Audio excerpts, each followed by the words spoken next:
الحمد لله والصلاة والسلام على رسول الله.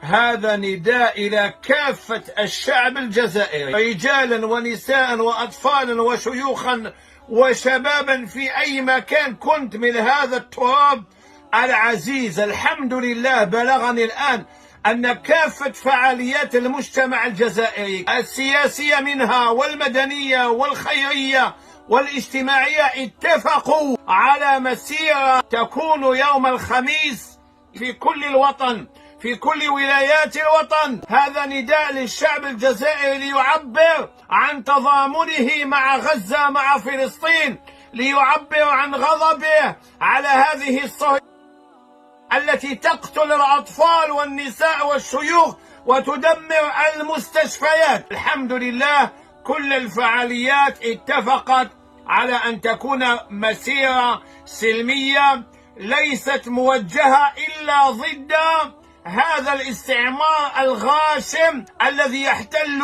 المسجد الأقصى. ولذلك نهيب بالشعب الجزائري أن يخرج عن بكرة أبيه، لأنك مأجور بنية واحدة فقط، نية واحدة، أنك تعبر عن غضبك وعن عدم رضاك لما يقع. إنما الأعمال بالنيات وما النصر إلا من عند الله.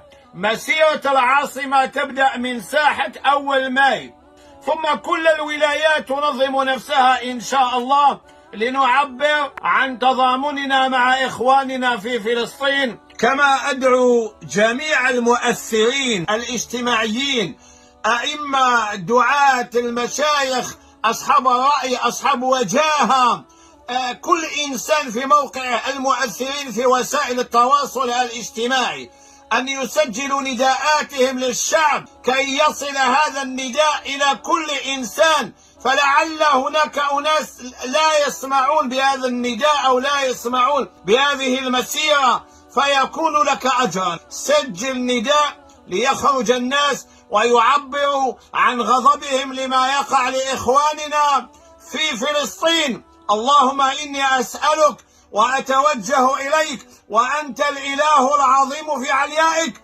اللهم انصرهم بنصرك العظيم إن شاء الله. والسلام عليكم ورحمة الله وبركاته.